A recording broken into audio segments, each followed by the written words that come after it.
Okay, good morning and welcome back to Titleist TV, and thanks for joining us. Hopefully you're following on from the first video that we've done this morning of the 917 D2 from Titleist, and we're about to change the shaft and put it into the 917 D3.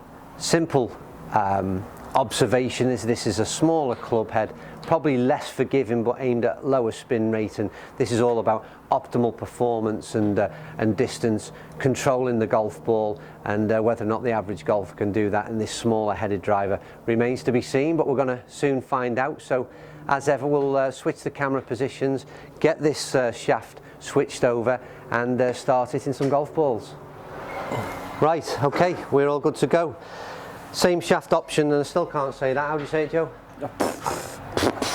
Not like that. Not like that. Al leader. How do you say it? Al dealer. That's it. It's a lot easier than I was trying to say it. Al dealer Rogue Max stiff shaft. So that's the same as what we just had in the D2. So don't forget, this is a 917 D3. It is brand new from Titleist. First week of October. This is 2016.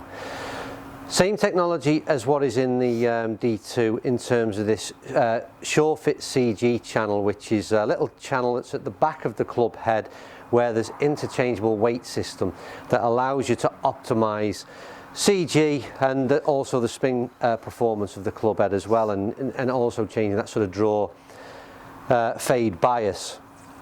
Plenty of technology packed into this club head, and I mentioned on the D2 video as well, the amount of changes in the shaft is in the hosel is incredible as well. 16 different options there to optimize performance again. So again, I'm going to repeat something I said in the D2 probably quite often. Again, it's a very expensive top-end driver, and what you'd expect from Titleist, don't forget, this is a premium brand, premium product and a premium price tag. The only thing I will say that you're getting a lot of technology packed into this, though, I would say, that sort of justifies that price. Again, technology-wise, active recoil channel, which is a groove that's cut out directly behind the club face, and again, that'll no doubt be aiding performance. I'm using a 9.5 degree club head, and again, the difference, or the main difference between the D2 and the D3 is the size of the club head. Just a 430? 440. 440 head. On the D2 is a 460 head, and it had a slightly elongated shape to the club head. This is much more traditional, compact look. It's very much, I would suggest, it's a classic golf club. Titleist never go too much into the sort of go faster stripes and bells and whistles. It's fairly plain, and they've kept to their traditional looks. Again, this is all about a class piece of kit. Right. Anything I've missed there, Joe? Because I know you've been studying the Titleist website, so just feel free to fill me in on any gaps I've missed. Just sound and acoustics still. Oh yeah, I mentioned that on the last one again, which its acoustics have been what?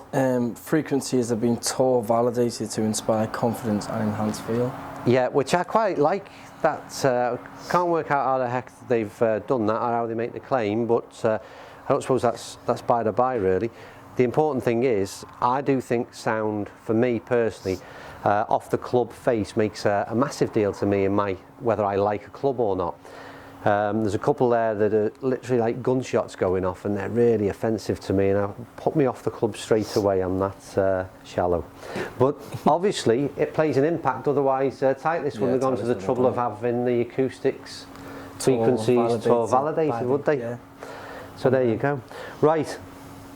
We're back on SkyTrack, so we'll see how we get on in terms of performance with this lower spinning. I can control this one, so in theory, Joe, I might hit a few rights left, a few left to right. Draws, few stinger.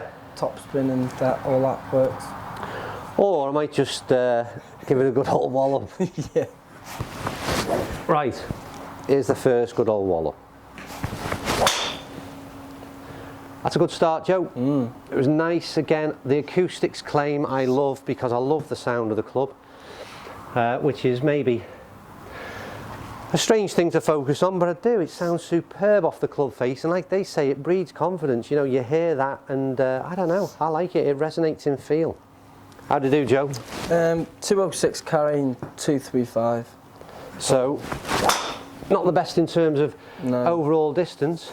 No. I've pulled that one out to the, trying to give that one a bit of the old Yahoo there, after that poor first drive in terms of distance. Yeah. So I've pulled that one off to the left. Have you? What are we on? 199, carrying 228 total. So we're not quite getting the distance. Performance in terms of distance at the minute. That should be straight down the channel in terms of the line. A lower ball flight and maybe run out a bit further, but I don't know. Does that ring true in the figures? No, 194 and 225. We're not getting any performance out of this at all, which is very strange, to be honest with you. Right, let's try one more. Slightly left of target, I think. Is that right? No. Is that okay? Yeah, it sounds like. I was asked Joe because obviously this is a virtual target that we're aiming at. Was it any better in terms of performance? 206, 233. Really odd that we're not getting the performance.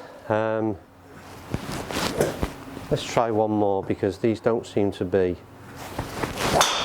That's the best ball of it, Joe. So it'll be interesting to see if that rings out in our performance in the figures, because that was a decent ball. Nice bit of shape, and what I will say is that I'm really surprised in terms of the numbers have returned, and we're looking out in terms of where that's gone. And I'm almost tempted to ignore what the numbers say because I hit some decent balls so there. That was 219 and 248. So it was a bit more. The better hit, or the final strike, was certainly the best hit of the morning in terms of, when I say the morning, the 5 shots that I've hit on camera, and it resonated back into the figures. But yeah, I'd be slightly questioning those figures in terms of the numbers, because that performed extremely well in my eyes, and I'm going to ignore them a bit because, like I said, every ball came out of the club face pretty well. Few slightly right, few slightly left, and that's always going to be the case with the average golfer. But my ideas on this, well, the 2 drivers from, or club heads anyway, the D2 and the D3 have been, this performance has been absolutely superb.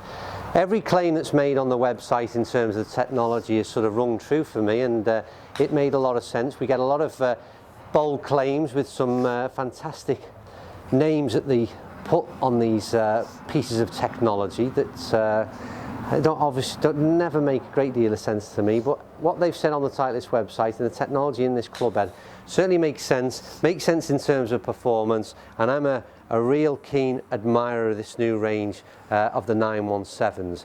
As I said, plenty of shaft, plenty of adjustability options, so if you're considering the 917 range, then get yourself down somewhere like Clark's Golf Centre in St Helens and get fitted out. So yeah, ignoring the performance slightly in terms of the figures we obtained, that certainly gets a thumbs up from me, and another great product from the Titleist 917 range.